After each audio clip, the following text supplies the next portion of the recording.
Holyone. A great guy, and his videos are fantastic. What's to do, YouTube? These are going to be the top 15 games of 2019, in my personal opinion. So if you see any of these games on this list that you like, definitely cop them. There's a super sale going on for all the platforms, so definitely check out these games. To start off this list, we have Crash Team Racing Nitro Fueled at number 15. Now, I played this way back in the day on the PS1. This racing game was my go-to because I didn't play Mario Kart at all when I was a kid. So this was my go-to kart racer, and the fact that it got remastered, I just picked it up, played it a little bit, and the graphics are great in this game. And it's only $40, and I think you guys can get it on sale for like $27.99 right now. And if you guys like kart racing and don't want to pick up a Switch to get Mario Kart, definitely give Crash Team Racing a look. It is a great kart racing game, and that's all I can say about it. Moving up the list at number 14, we have a JRPG called Death and Request, a game created by the Hyperdimension series developers. The game is interesting that you have a character who has lost her memories in this cyber world, and she has to work in order to figure out what happened in this turn-based style JRPG. And the combat system is definitely unique in its own way. That's why I put it on my list. It's got a different combat system than most games I've played. So if you guys want to check out some videos of that, definitely check it out on my channel. It's definitely worth checking out if you're a fan of Hyperdimension or JRPGs in general, with a lot of fan service, if you know what I mean, but not too much fan service. But yeah, Death and Request is pretty good. You can probably pick it up for $40. It does go on sale for probably $20 or even less than that. So definitely pick this up if you're looking into getting an RPG. Next up at number 13, we have World War Z. Now, the reason I like this game so much is it reminds me of Left 4 Dead, but it takes place in the World War Z setting. Based off like the movie, you're playing with 4 different characters. You have to survive the zombie hordes. The graphics are pretty impressive with the amount of zombies they can put on the map while you're fighting them. And each stage is different. Each character you could choose has different abilities. One's a melee, one's a gunner.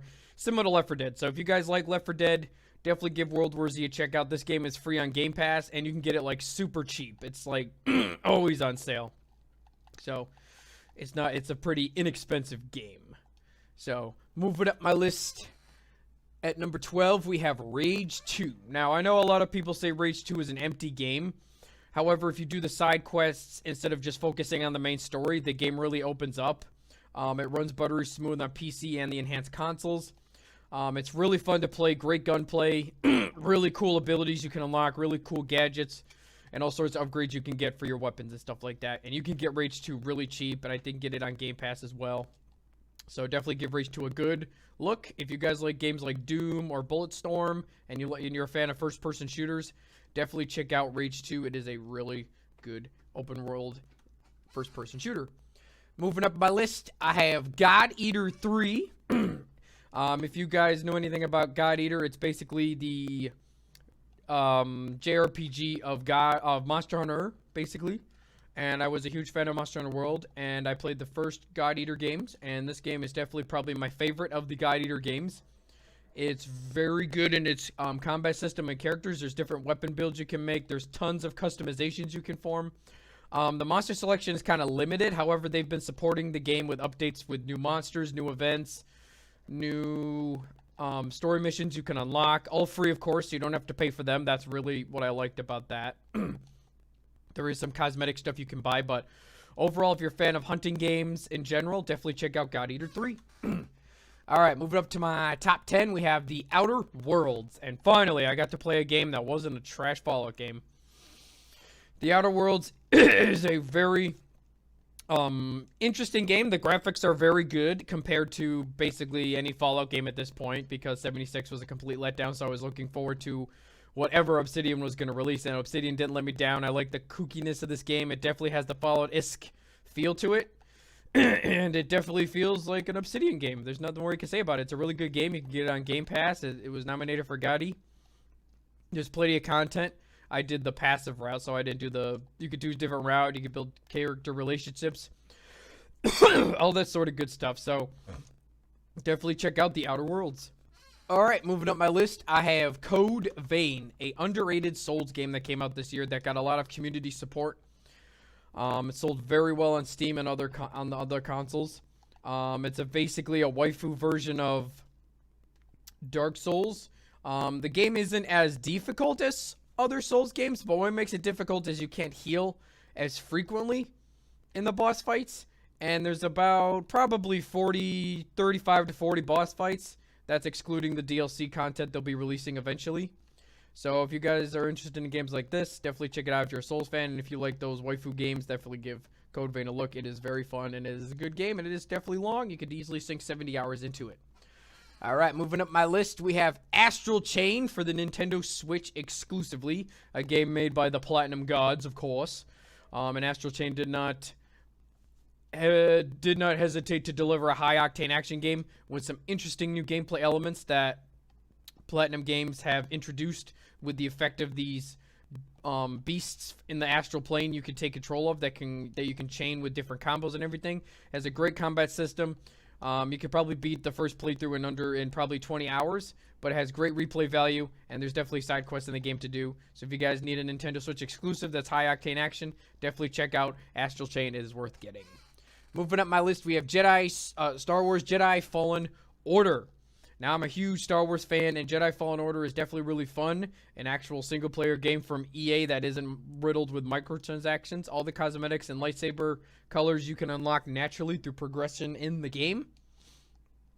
And I loved playing it. It reminds me of it's kind of like a Souls-esque game, but it's not as hard as a Souls-esque game, depending on the difficulty you want to play it on. But I definitely had a blast playing this. The map system reminded me of a Metroidvania sort of system. So I definitely say check out Star Wars Jedi Fallen Order. Moving up the list, we have Gears 5.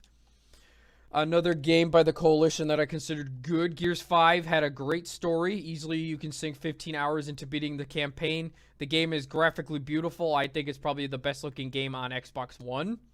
That's an exclusive, well, so-called exclusive. And if you crank this baby up to 4K and download the exclusive 4K asset texture pack, turn on that HDR, this game looks miles ahead of even the Xbox One X version. And that's just a fact. That's not fiction.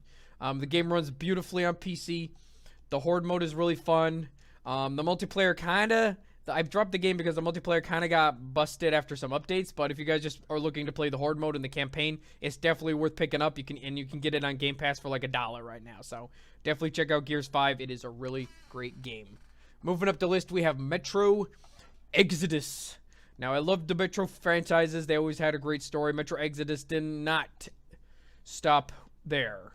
Metro Exodus is a good sub-open world game where you basically hunt around each area as you're taking the train to your destination to flee Moscow from the corruption there. And the game is graphically beautiful. I beat it on my PS4 and on my RTX 2080 with ray tracing, and ray tracing makes the game pop and look beautiful. It is definitely worth checking out if you guys want a crispy, beautiful game. That's a really good first-person shooter. Definitely check out Metro Exodus on PC. There is some input delays on the console versions, but nothing like that on the PC version. So definitely check out Metro Exodus. It's a great game, and it has a great story. All right, moving up, we have to have Resident Evil 2 Remake on this list. And Resident Evil 2 Remake did not disappoint. The graphics in this game are amazing. It runs beautifully on all systems, pretty much. And can I say, it's Resident Evil 2. Resident Evil 2 is a great game. Mr. X exposed a lot of fake gamers with outcry outrage, and yeah, it was just a great game overall, and I easily sunk 25 hours into it. If you want to pick up Resident Evil 2, definitely do it. It's probably the best horror game out right now that stays to its roots and didn't alter too many things. All right, moving up my list to the top 3, we have Borderlands 3. And Borderlands 3 is the recent installment, and you guys know I'm a huge Borderlands fan. I've beaten all the Borderlands games, including the Telltale games, and I've sunk hundreds of hours in each of them. And Borderlands 3 did not disappoint.